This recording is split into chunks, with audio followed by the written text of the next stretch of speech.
अस्सलाम वालेकुम, कैसे हैं आप सब लोग? ठीक ठाक हैं? तो आज मार्केट मेकर मॉडल और इस केस में मार्केट मेकर सेल मॉडल की थर्ड वीडियो के साथ हाज़िर हूँ।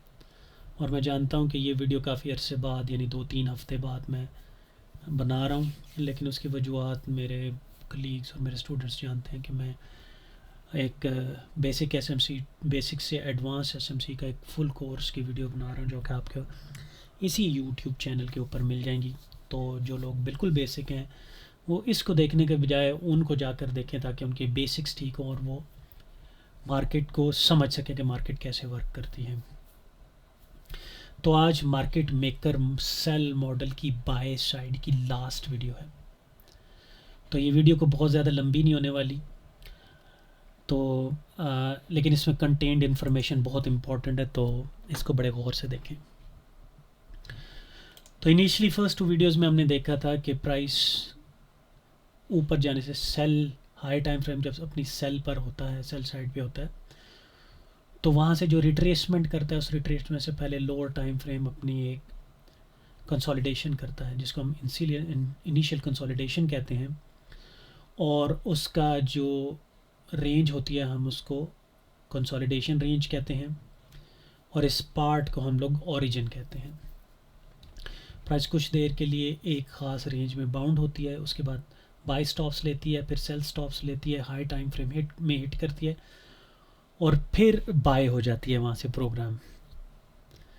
उसके बाद हमने फिब लेवल्स यूज़ किए थे जिससे हमें ये पता लगा था कि 0.20 से लेके 0.25 के दरमियान इनिशियल कंसोलिडेशन होती है।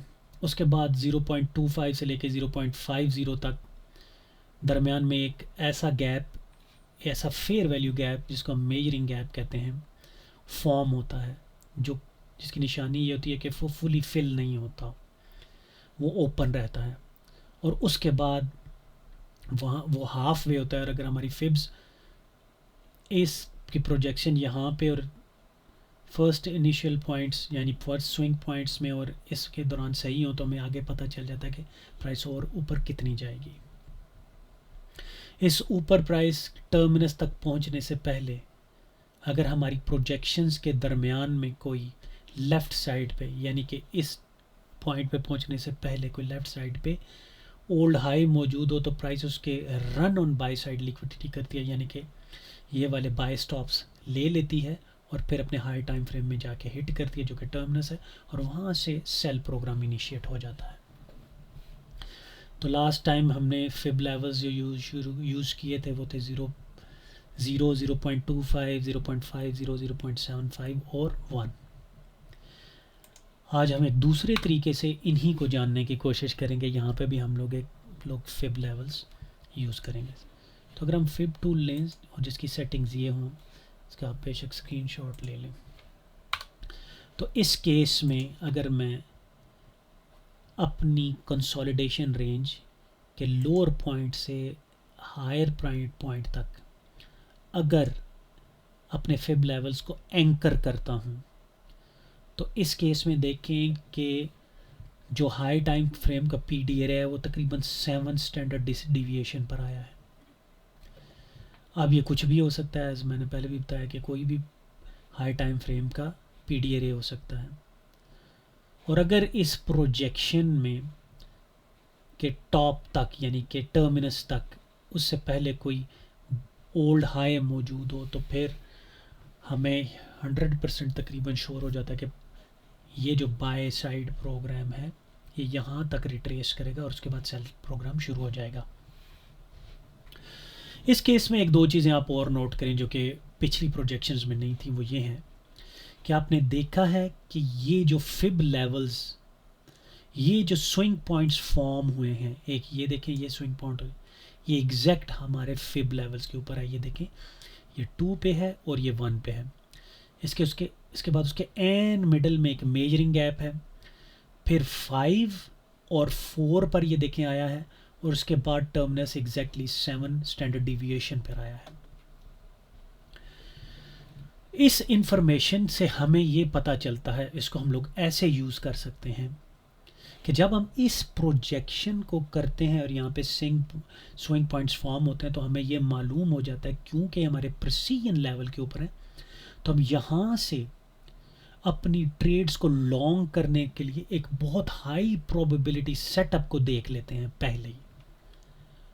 और अगर फ़र्ज़ करें मैं यहाँ से ये मेरी प्रोजेक्शंस बिल्कुल एग्जैक्ट करेक्ट बैठती हैं अपने स्विंग पॉइंट्स फॉर्म होने तक, तो फिर मैं यहाँ से अगर इस स्टैंडर्ड डिविएशन लेवल से अगर मैं प्राइस को लॉन्ग करता हूँ और फिर बीच में मेजरिंग गैप भी फॉर्म हो जाता है, तो मुझे पता है कि मैं यहाँ तक अपनी प्राइस को होल्ड कर सकता हूँ।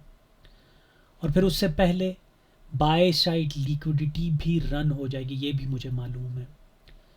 तो इससे हमें ये एक फ़ायदा तो ये हुआ है कि हम अपनी लॉन्ग ट्रेड्स को ये पता चलता है कि कहाँ से इनिशिएट कर सकते हैं और कहाँ तक होल्ड कर सकते हैं। उसके बाद यही इंफॉर्मेशन हम सेल साइड पर, जब हम लोग नेक्स्ट वीडियो में सेल साइड को डिस्कस करेंगे तो उस तरफ यूज़ करेंगे। यानी कि हमें फिर ये मालूम हो जाएगा कि ये प्राइस कहाँ से कहाँ पर अपने स्विंग पॉइंट्स फॉर्म करेगी और कहाँ से हम स्टैकिंग कर सकते हैं और कहाँ तक उसको होल्ड कर सकते हैं। तो यूजुअली क्या होता है, ये प्रोग्राम अपने टर्मिनस के बाद जब सेल साइड पे दोबारा आता है तो इस इनिशियल कंसोलिडेशन के 5, 10, 15 या 20 पिप नीचे तक जाता है।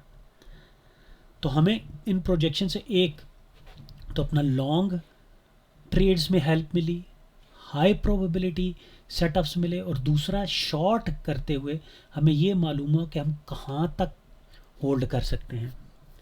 दूसरा, ये वो स्विंग पॉइंट्स हैं जो आपने अक्सर देखा होगा कि मेरी ट्रेड्स में मैं यहाँ पर स्टैकिंग करता हूँ। क्या मतलब ये कि इस पॉइंट से इस पॉइंट तक यूजुअली लोग क्या करते हैं, एक ट्रेड लेते हैं और होल्ड कर लेते हैं। तो वो अंदाजे से होल्ड करते हैं या जैसे भी होल्ड करते हैं, लेकिन हमें क्योंकि ये इन्फॉर्मेशन हमारे पास मौजूद है तो हम क्या करते हैं कि इस लेवल से फर्स्ट अपनी ट्रेड को इनिशिएट करते हैं। जब प्राइस फर्स्ट कंसोलिडेशन में होती है तो हम दूसरी साइड के फिब लेवल से हम अंदाज़ा करते हैं कि हम यहाँ से स्टैकिंग कर सकते हैं और यहाँ से हम दूसरी ट्रेड को इनिशिएट यहाँ तक करके यहाँ तक होल्ड कर सकते हैं और इस पॉइंट से तीसरी ट्रेड को इनिशिएट करते हैं और यहाँ तक होल्ड कर सकते हैं।